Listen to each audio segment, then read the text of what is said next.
नमस्कार, स्वागत है आपका जी बिजनेस में। मैं हूं दीपक डोभाल और वक्त हो चला है आपकी खबर आपका फायदा का। प्रॉपर्टी डीलर्स और रियल एस्टेट ब्रोकर्स की मनमानी पर लगाम कसने की शुरुआत हो चुकी है और ये हुई है हरियाणा से, और ये हुआ है आपके अपने चैनल जी बिजनेस की पहल पर। जी हां, अब घर खरीदने और बेचने वालों से ब्रोकर्स मोटा कमीशन नहीं वसूल पाएंगे। हरियाणा रेरा ने इनके लिए 1% का कमीशन फिक्स कर दिया है। हालांकि यह फैसला हरियाणा रेरा ने किया है, हरियाणा में यह लागू होगा। हरियाणा रेरा के चेयरमैन जो हैं के खंडेलवाल, उनके सामने एजेंट्स की मनमानी का मुद्दा हमने उठाया था जी बिजनेस पर। हमने उनसे गुजारिश की थी कि आप इस पर कोई कार्रवाई कीजिए और उसके बाद उन्होंने यह फैसला लिया है। अब सवाल यह है कि क्या इस तरह का फैसला पूरे देश में लागू किया जा सकता है। लेकिन यह कमीशन खोरी का चरण नंबर 1 है। आज हम जिस मुद्दे पर बात कर रहे हैं वो है कमीशन खोरी का चरण नंबर 2। ठीक है, खरीद फरोख्त पर आपने कमीशन पर कैप लगाई है, बहुत अच्छा फैसला है हरियाणा रेरा का। लेकिन आज हम सवाल उठा रहे हैं कि आम लोगों का जो सबसे बड़ा पेन पॉइंट है, यानी कि रेंटल प्रॉपर्टीज में जो ब्रोकरेज से आम आदमी की कमर टूट रही है, जो बेलगाम ब्रोकरेज लिया जाता है और कई जगह तो 1 महीने का, 2 महीने का, 3-3 महीने का ब्रोकर जो लिया जा रहा है, ये कब रेगुलेट होगा? आखिर इस पर लगाम कब लगेगी? एक आम आदमी जो दिल्ली और मुंबई जैसे शहरों में रहता है, उसके लिए बिना ब्रोकर के कोई भी फ्लैट लेना, कोई घर लेना रेंट पर आसानी नहीं, नामुमकिन है। नामुमकिन है, बिना ब्रोकर के आप ले नहीं सकते। और अगर आपको उससे लेना है तो उनको आपको कमीशन देना पड़ेगा। इस पर लगाम कब लगेगी? आज हम यही सवाल बड़ा उठा रहे हैं। पहले रिपोर्ट देखिए। आज हमारे साथ 3 खास मेहमान हैं, लौटते हैं मेहमानों के साथ।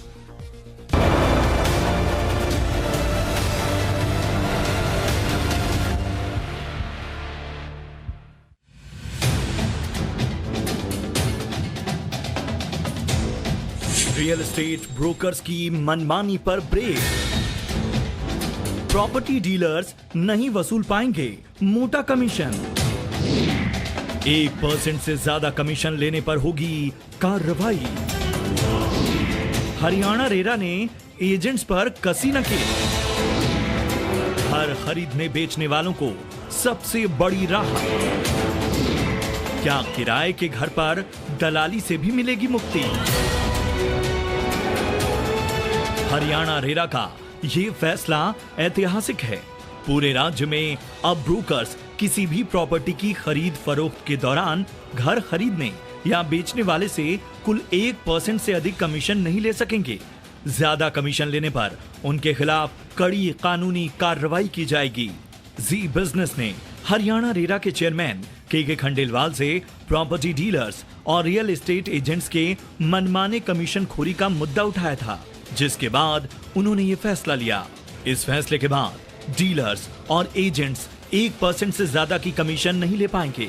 हरियाणा रेरा के नए नियम के मुताबिक डीलर्स और एजेंट्स हरियाणा प्रॉपर्टी डीलर्स और कंसल्टेंट्स विनियामक अधिनियम 2008 के तहत बनाए गए हरियाणा प्रॉपर्टी डीलर्स और कंसल्टेंट्स विनियामक नियम 2009 में निर्धारित रकम से ज्यादा कमीशन नहीं ले सकेंगे। इसके नियम 10 में प्रॉपर्टी की कीमत पर 1% कमीशन का प्रावधान है, जो खरीदार और बेचने वालों को आधा % शेयर करना होता है। इस फैसले से प्रॉपर्टी डीलर, ब्रोकर्स, प्रोमोटर से साठ गांठ कर 5 से 10% तक कमीशन वसूल रहे थे और लगभग सभी केस में इसका सारा बोझ प्रॉपर्टी खरीदने वालों को ही उठाना पड़ता था।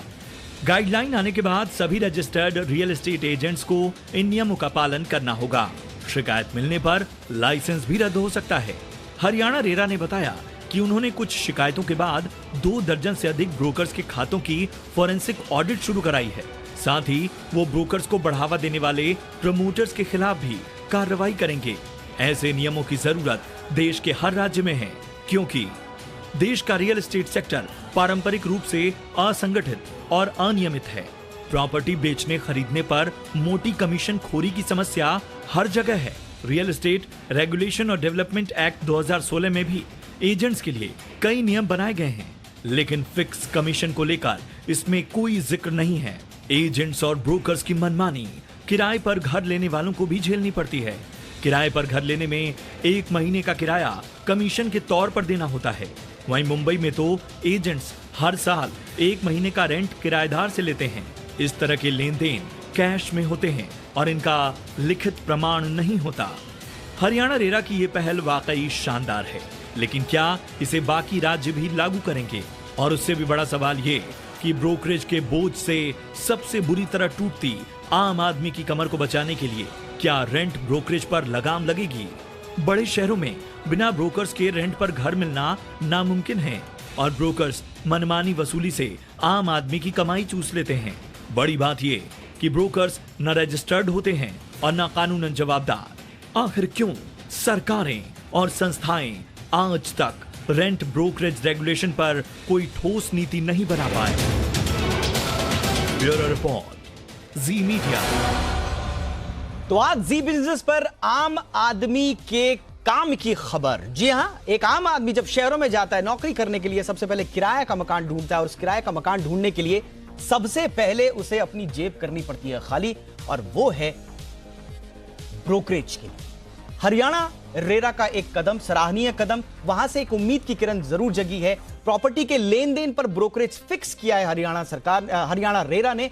ये एक सराहनीय कदम, लेकिन हम उससे आगे की बात कर रहे हैं कि रेंटल प्रॉपर्टीज पर भी क्या रेरा कुछ कर सकता है, क्या सरकारें कुछ कर सकती हैं? ये आज हम कुछ सवाल आपके सामने लेकर आए हैं। इन सवालों के जरिए आज हम अपनी चर्चा को आगे बढ़ाने की कोशिश करेंगे, लेकिन फिलहाल आज के मेहमानों का परिचय मैं आपसे आज करवा देता हूं। हमारे साथ इस वक्त के खंडेलवाल साहब जुड़ रहे हैं, जो कि चेयरमैन है हरियाणा रेरा के, जिनके नेतृत्व में यह फैसला हुआ है। के खंडेलवाल साहब, बहुत बहुत स्वागत है सर आपका, और बहुत बहुत बधाई आपको कि आपने एक महत्वपूर्ण फैसला आम ग्राहकों के हित में लिया है। सौरभ गर्ग हमारे साथ जुड़ चुके हैं, को फाउंडर हैं nobroker.com के, जानी मानी वेबसाइट है। सौरभ, आपका भी बहुत बहुत स्वागत है। रमेश प्रभु हैं, चेयरमैन हैं महाराष्ट्र सोसाइटीज वेलफेयर एसोसिएशन के, और रेरा महाराष्ट्र के जाने माने जानकार भी हैं आप। रमेश जी, बहुत बहुत स्वागत है सर आपका हमारे शो पर। खंडेलवाल साहब, आपसे मैं चर्चा की शुरुआत करना चाहूंगा। पहले ये बताइए सर कि आपको हमने भी आपके सामने ये इश्यू उठाया था, आपने हमें आश्वस्त भी किया था कि हम जरूर इस मामले में कदम उठाएंगे। शुक्रिया उन तमाम ग्राहकों की ओर से कि आपने एक बड़ा कदम उठाया। किस तरह की शिकायतें आपको मिल रही थी और किस तरह की इर्रेगुलरिटीज आपने ब्रोकरेज में देखी जब आपको यह फैसला लेना पड़ा सर? देखिएगा, सबसे पहले तो कानूनी प्रावधान क्या है इसको समझना आवश्यक होगा। हरियाणा में Haryana property dealers and consultant regulation act लागू है, जिसके तहत हर प्रॉपर्टी डीलर को डिप्टी कमिश्नर कंसर्न से लाइसेंस लेना होता है। उनके अंतर्गत रूल्स बने हुए हैं, Haryana regulation of property dealers and consultant rules.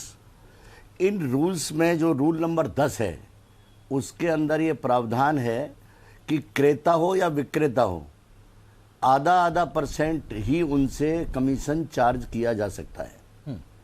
और जैसा कि आपने एक पॉइंट और उठाया, वो चूंकि हमारे पर्यू में नहीं आता है, लेकिन ये जो कानून है जिसके तहत ये रूल्स बने हैं, इसी रूल में एक ऐसा प्रावधान भी है कि जो रेंट है, रेंट के मामले में 1 महीने का रेंट ब्रोकर को मैक्सिमम ले सकता है वो, यदि वो किसी प्रकार से रेंट के बीच में नेगोशिएशंस करता है। तो इस प्रकार से दोनों ही प्रावधान ये रूल 10 में हैं। हमारे पास जो रेरा में यानी 3 स्टेक होल्डर्स हैं। पहला स्टेक होल्डर है कस्टमर एलओटी, दूसरा स्टेक होल्डर है प्रमोटर, बिल्डर, डेवलपर, और तीसरा स्टेक होल्डर है which is also an important stakeholder, वो स्टेक होल्डर है आपका broker, real estate agent, property dealer, consultant, whatever name you may call. ये तीनों ही बड़े आवश्यक हैं रियल एस्टेट की ग्रोथ के लिए। यदि कस्टमर नहीं होगा तो ग्रोथ नहीं होगी, प्रमोटर नहीं होगा तो प्रोडक्ट नहीं होगा, और दोनों मौजूद हैं तो नेगोशिएशन के लिए ब्रोकर भी कई बार आवश्यक होता है। बिल्कुल बिल्कुल। स्थिति ये है कि अल्टीमेटली जो ब्रोकरेज है, आधा % क्यों फिक्स की गई? सरकार द्वारा कानून बना करके रूल्स में आधा % फिक्स इसलिए की गई कि अल्टीमेटली इसका भार तो आम उपभोक्ता पे पड़ता है। बिल्कुल। जिस व्यक्ति ने अपना प्रॉपर्टी खरीदनी है और उसको 4 या 5% देना पड़े, यानी एक देखा स्टाम्प ड्यूटी या रजिस्ट्रेशन का खर्चा भी 4, 5, 6% होता है, और प्रॉपर्टी डीलर भी 4-5% ले ले, तो इमेजिन करिएगा कि जो आम आदमी है, जो एक मिडिल क्लास का उपभोक्ता है, 1 करोड़ रुपए पर 4 लाख 5 लाख रुपए यदि कमीशन। बिल्कुल सर, ऑन दैट नोट एक चीज मैं यहां पर स्पष्ट कर दूं कि हमारे आज के शो का मकसद ये बिल्कुल नहीं है कि जो ईमानदारी के साथ जो ब्रोकर्स अपना काम कर रहे हैं, जो वाकई में नेगोशिएशंस और दूसरी प्रक्रियाओं में ईमानदारी से हस्तक्षेप करते हैं, उनके मेहनताना के ऊपर कुठाराघात करना हमारा कोई मकसद नहीं है। हम सिर्फ जो गैर जिम्मेदाराना तरीके से या मनमाने तरीके से जो दबाव बनाकर ग्राहकों पर ये जो कमीशन खोरी की बात की जाती है, जिस पर संज्ञान रेरा ने भी लिया हरियाणा के, हम उन जिक्र कर रहे हैं, उन ब्रोकर्स का हम जिक्र कर रहे हैं। बड़ा एक सेक्टर है ब्रोकर्स का, एजेंट्स का, और ये एजेंट्स जैसा कि सर ने बताया कि रियल एस्टेट के पिलर्स हैं, इनकी भी हमें जरूरत है, लेकिन नियमितताएं अनियमितताएं जो यहां पर आती हैं उन पर सवाल उठाना बहुत जरूरी है। सौरभ गर्ग इस वक्त मेरे साथ जुड़ चुके हैं। सौरभ, जरा बताइए, आप लोगों का तो पूरा कॉन्सेप्ट नो ब्रोकरेज पर ही है, जैसा कि आपका ब्रांड का नाम सजेस्ट करता है। कितना बड़ा पेन पॉइंट है सर ये आम आदमी के लिए, एक ब्रोकरेज देना, ये कितना बड़ा पेन पॉइंट है? आपकी स्टडी में क्या नजर आया, और आगे इस पर सरकारें क्या करेंगी हम चर्चा करेंगे, लेकिन पहले जरा पेन पॉइंट हमें समझाइए, कितना बोझ पड़ता है आम आदमी पर ब्रोकरेज का? तो अगर आप बिल्कुल सही बोल रहे हैं, अगर आप एक आम आदमी के बारे में सोचिए कि अगर वो प्रॉपर्टी सपोज खरीदने जा रहा है और 4 to 5% ब्रोकरेज पे करना पड़ रहा है, तो जो भी डेवलपर है, जो भी प्रमोटर है, वो अपनी जेब से देने वाला नहीं है उसको, वो अल्टीमेटली बायर को ही अपनी जेब से देना पड़ेगा। तो पूरे का पूरा बोझ ये बायर के ऊपर ही आता है। एंड सेम है रेंट में भी, कि रेंट में अगर वो एक महीने का ब्रोकरेज दोनों तरफ से ले रहा है, एंड जैसा आपने बताया, हमने बहुत जगह देखा है कि कई सिटीज में तो ऐसा है कि अगर आप अगले साल सेम लैंडलॉर्ड के साथ भी प्रॉपर्टी रिन्यू कर रहे हैं, अपना एग्रीमेंट रिन्यू कर रहे हैं, तो ब्रोकर वापस आता है। मुंबई में तो है यानी सर कि 2 महीने का ब्रोकरेज आपको पे करना पड़ रहा है एक साल के रेंट के लिए। ये तो बहुत ही ज़्यादा अमाउंट है। तो क्लियरली जो हमें सर्विस मिल रही है उसके हिसाब से ये अमाउंट बहुत हाई है। एंड हमारा पूरे का पूरा कॉन्सेप्ट यही है कि आप बिना ब्रोकरेज के या तो फ्री में या बहुत ही छोटा अमाउंट पे करके आप अपना घर रेंट पे ले सकते हैं, रेंट पे दे सकते हैं, घर बेच सकते हैं, घर खरीद सकते हैं। कोई भी ब्रोकरेज आपको देने की जरूरत नहीं है उसके लिए। ऑलराइट, अब जरा रमेश प्रभु जी के पास चलते हैं। रमेश प्रभु जी, ये आखिर ऐसा क्यों है, ये इर्रेगुलरिटीज क्यों है? क्या सरकारों की तरफ से जो कानून है उनके प्रति अनभिज्ञता है, या कानून ही नहीं है? और मैं थोड़ा सा ये समझना चाहूंगा आपसे, और खंडेलवाल जी से भी मैं पूछूंगा ये चीज, क्या रेरा की परिधि में, क्योंकि खंडेलवाल साहब ने शुरुआत में कहा कि रेरा की परिधि में रेंट नहीं आता, क्या रेरा के बाद जिस तरह की उम्मीदें लोगों में बंधी हैं प्रॉपर्टी को लेकर, क्या रेंटल प्रॉपर्टीज को लेकर रेरा के पास सच में कोई प्रावधान नहीं है? क्या रेरा इसमें हस्तक्षेप कर सकता है, लोगों को राहत देने की कोशिश की जा सकती है? यस सर, रेंटल प्रॉपर्टी को लेकर आज के तारीख में रेरा में कोई प्रावधान नहीं है। आज जो खरीदी और बेचने के बारे में बात हुई है, जो भी प्रमोटर बनाता है, जो फर्स्ट सेल होता है उसके बारे में, यदि सेकंड सेल भी होता है जिसको हम बोलते हैं रीसेल, वो भी आज का तारीख में रेरा में प्रावधान नहीं है। आज सिर्फ प्रमोटर को लेकर जो अंडर कंस्ट्रक्शन प्रॉपर्टी या जो कंस्ट्रक्टेड होने के बाद जो बेचते हैं, जो उस तरह का प्रॉपर्टी को लेकर है। अभी दूसरा आपका सवाल है कि ये जो कानून है एजेंट को लेकर, ये ऐसा प्रावधान शायद हरियाणा में है, बट अन्य स्टेट में ऐसा कोई प्रावधान कभी भी था ही नहीं। बिल्कुल। जब रेगुलेशन आ गया तो मान लीजिए एजेंट को लगाम लगाने के लिए वो रेरा में एक प्रावधान किया गया। तो रेरा में प्रावधान करने के बाद उसका एक रेगुलेशन के लिए हमें कितना परसेंटेज ब्रोकरेज होना चाहिए, उनका क्या नियम होना चाहिए, ये करने के लिए मुझे लगता है कि हर स्टेट को ये करना चाहिए। मैं तो हरियाणा रेरा को बहुत बधाई दूंगा कि ये जो इन्होंने प्रावधान करके ये सिद्ध किया है कि ये प्रोएक्टिव स्टेप क्या होता है। और इसी तरह से मैं आगे जाके ये जो रियल एस्टेट में प्राइसिंग को भी लेकर जो भी है वो भी एक खुलासा होना चाहिए। क्योंकि यदि प्रॉपर्टी आप जब बेचते हो एमआरपी जो है, मैं ये नहीं बोलता हूँ कि एमआरपी रेरा तय करे, लेकिन उनका रेट क्या है वो तो वेबसाइट में दिखना चाहिए। उससे क्या होगा, ब्लैक जो ट्रांजैक्शन होता है वो भी कम होगा और जो मनमानी प्रमोटर भी करता है वो भी कम होगा। बिल्कुल। तो आगे जाके मुझे लगता है कि रेरा ये भी प्रावधान करेगी। बिल्कुल रमेश जी, लेकिन यहां पर एक चीज जो समझने वाली है, खंडेलवाल साहब, मुझे नहीं लगता आपने कोई अतिरिक्त प्रावधान किए हैं। आपने जो पुराने कानून है उनको स्टडी किया, आपने हमने जब ये आवाज उठाई, आपके पास शिकायतें आई, आपने पुराने कानून को स्टडी किया, आपने देखा कि रूल्स एंड रेगुलेशंस ऑलरेडी हैं और उसके बाद उनको इंप्लीमेंट कर दिया। इसमें कोई नए प्रावधान करने की जरूरत तो किसी स्टेट को है नहीं। ऑलरेडी जो रूल्स आपके लिए हैं, आपके पास हैं, उनको स्टडी कीजिए और जनता के सामने लाइए। एक ये देखिएगा कि रियल एस्टेट एजेंट्स का रजिस्ट्रेशन जो है वो सेक्शन 9 के तहत, जो real estate regulation and development act है उसके तहत किया जाता है। और जब हम सर्टिफिकेट देते हैं, रजिस्ट्रेशन सर्टिफिकेट, तो उसमें कंडीशन होती है, स्टैंडर्ड कंडीशन है, वो पूरे कंट्री में है सभी जगह रजिस्ट्रेशन सर्टिफिकेट्स में, कि वो जो प्रॉपर्टी डीलर है या रियल एस्टेट एजेंट है वो दूसरे उन सभी कानूनों का पालन करेगा जो उस पर लागू होते हैं। ये कंडीशन है। तो इसका मतलब यदि किसी कानून के तहत कमीशन निर्धारित किया गया है तो रियल एस्टेट एजेंट के रजिस्ट्रेशन की ये कंडीशन है और उनसे कानून का पालन करना पड़ेगा। हम लोगों ने ये किया है, यदि कोई व्यक्ति इसका उल्लंघन करता है तो हम उसका रजिस्ट्रेशन सर्टिफिकेट, उसका पंजीकरण जो है वो रद्द कर सकते हैं। उसके खिलाफ कार्रवाई भी हो सकती है कि जिस प्रॉपर्टी में अनफेयर ट्रेड प्रैक्टिस मानी जाएगी। आज की तारीख में इतना बेहतर, इतना इम्पोर्टेंट सेगमेंट होते हुए भी कोई रेगुलेशन नहीं है, कोई कोड ऑफ एथिक्स नहीं है, कोई ट्रेनिंग नहीं है, कोई इनके लिए एग्जामिनेशन नहीं है। Exactly. दुनिया में दूसरे देशों में आप देखेंगे, चाहे वो हांगकांग हो, चाहे वो दुबई हो, चाहे वो ऑस्ट्रेलिया हो, सभी जगह कोड ऑफ एथिक्स बना हुआ है रियल एस्टेट एजेंट का। रियल एस्टेट एजेंट एक बहुत महत्वपूर्ण जिम्मेदारी निभाते हैं, उनका बड़ा भारी एक योगदान है रियल एस्टेट की ग्रोथ में। मेरा मतलब, यदि कुछ समझते हैं लोग कि अब 1% कम है, सरकार के पास अप्रोच करें, वो उसकी यदि प्रतिशत मात्रा बढ़वानी है तो उसकी मात्रा बढ़वाएं, कम लगता है तो। लेकिन आज की तारीख में जो नियम है उस नियम का पालन करना होगा, जो कानून है उस कानून का पालन करना होगा, अदरवाइज अनफेयर ट्रेड प्रैक्टिस की कैटेगरी में आएगा। मैं आपको दूसरी बात कहता हूँ, प्रमोटर्स के साथ मिलकर के किस प्रकार से धांधलियां होती हैं। एक प्रमोटर मार्केट में रेट रखता है 50,000 रुपये स्क्वायर फीट किसी प्रॉपर्टी का, मार्केट में वो कंपनी से सस्ती रेट पर अवेलेबल है। ये बताइएगा कैसे संभव है? जिस कंपनी का प्रोडक्ट है वो कंपनी 50,000 रुपये पर स्क्वायर फीट इस प्रोडक्ट को दे रही है और मार्केट में वो कहते हैं जी इससे सस्ता मिल जाएगा रिटेल में। प्रॉपर्टी डीलर्स क्या करते हैं कि कंपनी उनसे 40,000 रुपये के मान लो दर पर निर्धारित कर लेती है, बोला इससे ऊपर जो तुम बेचोगे वो तुम्हारा कमीशन या उसमें परसेंटेज बेस पे कर देते हैं।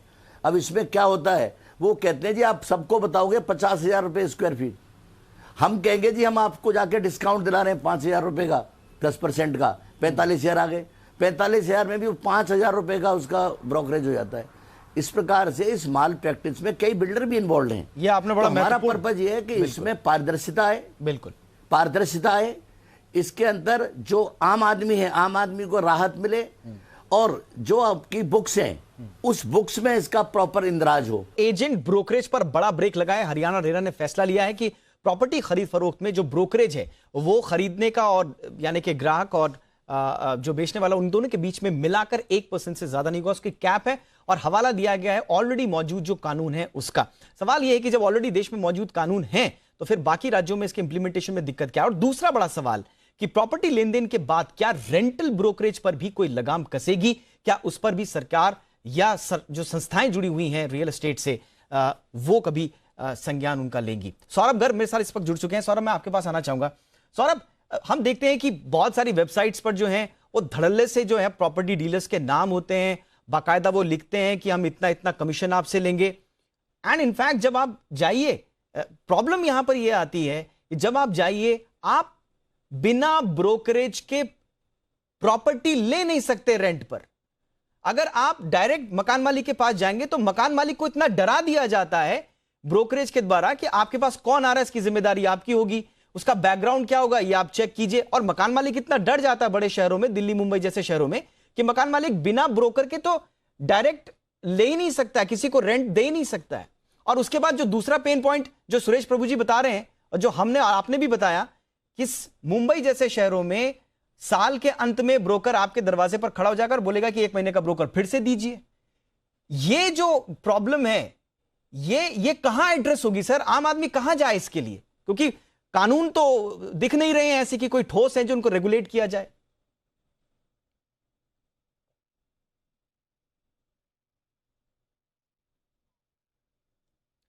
सौरभ, आपका ऑडियो शायद म्यूट है, आप उसको प्लीज अनम्यूट कर दीजिए। सॉरी। तो अगर आप देखेंगे कि ये बहुत ही बड़ा प्रॉब्लम है एक आम आदमी के लिए। अगर आप देखें, एक आम आदमी अपनी पूरी रियल एस्टेट लाइफ साइकिल जो है उसकी, उसमें कम से कम 5 से 10 बार घर रेंट पे लेता है, जब उसके बाद वो घर खरीदने की सोचता है। तो आप कॉलेज से निकलेंगे तो आप एक घर लेंगे जिसमें आप शायद अपने फ्रेंड्स के साथ, एक कलीग्स के साथ शेयर करेंगे। फिर आप एक 1 BHK लेंगे, शायद आपकी शादी होगी तो आप एक और घर लेंगे। तो कम से कम 5-6 बार आप ये करते हैं, उसके बाद आप घर खरीदने की सोचते हैं। और हर बार आपको 1 महीने का ब्रोकरेज देना पड़ता है, और कुछ कुछ शहरों में तो हर साल आपको ब्रोकरेज देना पड़ता है।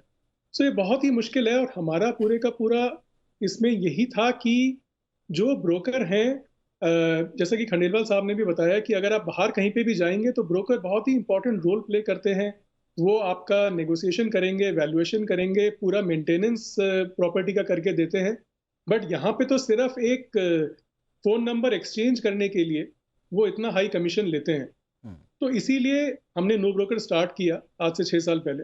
और अब हमारे थ्रू हर महीने कम से कम 20,000 लोग को प्रॉपर्टी मिलती है बिना कोई ब्रोकरेज दिए हुए।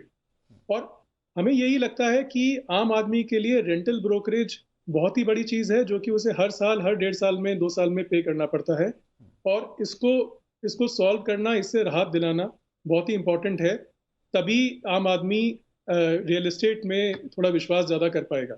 रमेश प्रभु, मेरा सवाल अभी रह गया सर। ये मुझे बताइए रमेश जी, आम आदमी कहां जाए सर? देखिए, आप कह रहे हैं कि रेरा के अंतर्गत तो अभी रेंटल प्रॉपर्टीज का यानी रीसेल का भी नहीं है, सरकार के कोई प्रावधान हमें दिखते नहीं है। एक का जरूर जिक्र खंडेलवाल साहब ने किया है, लेकिन उसके बारे में अवेयरनेस इतनी नहीं है और वो इतना मजबूत नहीं दिखता है कि उससे आम आदमी को कोई प्रोटेक्शन मिल पाए। रेंटल की जहां तक बात है, रेंटल के रेगुलेशन सरकारों ने राज्य सरकारों पर छोड़े हुए हैं। राज्य सरकारों ने बिल बनाए, लेकिन सब विधानसभाओं में पेंडिंग पड़े हुए हैं, क्योंकि वोट बैंक का जो मसला है वो आ जाता है। क्योंकि अगर आप रेंट पर कोई रेगुलेशन बनाएंगे तो फिर मकान मालिक नाराज हो जाएंगे सरकार, पार्टियों से, तो वहां पर आदमी बचता है। तो ये रेंट का रेगुलेशन आखिर कब बनेगा सर? क्या करना होगा इसके लिए? बिल्कुल। तो सेंट्रल गवर्नमेंट ने ऑलरेडी मॉडल टेनेंसी लॉ बताया है, लेकिन वो इम्प्लीमेंट नहीं हो रहा है। ये जो है हर राज्य में अल्टीमेटली वोट बैंक ही चल रही है। क्योंकि जैसा आपने बताया कि आम आदमी को रेंटल में घर लेना ही है, जैसा मुंबई जैसे शहरों में तो रेंट लेना इतना आसान नहीं है। और इधर आपको मैं बताऊं, महाराष्ट्र रेंट कंट्रोल एक्ट है, लेकिन उधर ब्रोकर को लेके कोई मनमानी रोकने के लिए कोई नियम नहीं है। आप लिव-इन लाइसेंस में घर लेते हो, यदि आप घर खाली नहीं करते हो या भाड़ा नहीं देते हो तो हम कॉम्पिटेंट अथॉरिटी के पास जाके मुकदमा कर सकते हैं। लेकिन जब ब्रोकर जो है बहुत सारा मनमानी करते हैं, उनके लिए कोई लगाम महाराष्ट्र में, अन्य राज्य में नहीं है। तो मुझे लगता है कि इसको भी रेरा में किधर ना किधर शामिल अच्छे तरह से करना चाहिए। रेंटल को भी कंट्रोल करने का एक अधिकारी भी रेरा को मिलती है। सर, आपने बड़ी महत्वपूर्ण बात बोल दी रमेश सर।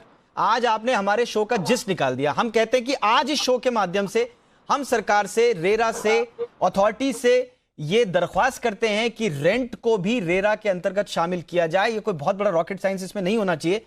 खंडेलवाल साहब, क्लोजिंग रिमार्क आपका लूंगा। अब तो सरकार सर खुद रेंटल हाउसिंग कॉम्प्लेक्सेस की तरफ जा रही है। रेंटल का इश्यू आने वाला है सरकार के सामने। क्यों नहीं रेरा आगे बढ़ के, या सरकार रेरा को कहकर रेंटल का इश्यू भी अपने रूल्स एंड रेगुलेशंस में शामिल करे? संक्षेप में जवाब सर। देखिएगा कि रेरा एक्ट में जो लीज प्रॉपर्टी के बारे में तो इसमें मेंशन है। यदि कोई व्यक्ति बजाय खरीदने के प्रॉपर्टी लीज पर लेना चाहता है तो लीज वाले मामले में बॉम्बे हाई कोर्ट ने भी ये निर्धारित किया है कि वो रेरा के परव्यू में आता है। रेंट वाले मामले रेरा के परव्यू में नहीं आते। और उसके लिए जैसे कि मॉडल रेंट कंट्रोल एक्ट है, वो स्टेट गवर्नमेंट्स के पास कई जगह पेंडिंग पड़ा है जी। तो उस पर मैं ज़्यादा तो कुछ नहीं कहना चाहूँगा, लेकिन आपने जो बात उठाई है, एज ए कॉमन मैन, आम आदमी की तरह मैं भी ये महसूस करता हूँ कि रेंट के मामले में भी रेगुलेशंस आने चाहिए, चाहे किसी भी कानून के अंतर्गत आए। मैं एक छोटी सी बात आपके ध्यान में और लाना चाहता हूँ सर, बिल्कुल संक्षेप में। वो रेरा से संबंधित है। हाँ, वक्त की कमी है सर। हाँ, बिल्कुल संक्षेप में कि जो हमारे यहाँ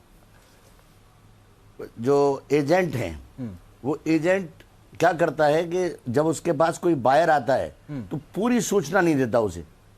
आज रेरा के कानून के अंतर्गत यह वांछित है कि जो सूचना एक ग्राहक को निर्णय पर पहुंचने के लिए आवश्यक है वो सारी सूचना उसे उपलब्ध कराई जाए। लेकिन कई बार भ्रामक सूचना देकर के ल्यूक्रेटिव उसको ऑफर देकर के और उसको फंसा लिया जाता है।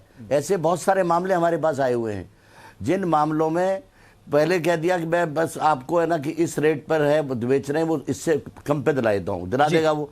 जब वो जाएगा वहां प्रमोटर के पास तो वो कहेगा जी पीएलसी लगेगा, उसको पता ही नहीं बेचारे को, पहले पीएलसी लगेगा, चेक उससे ले लिया, अब उसका चेक फंस गया।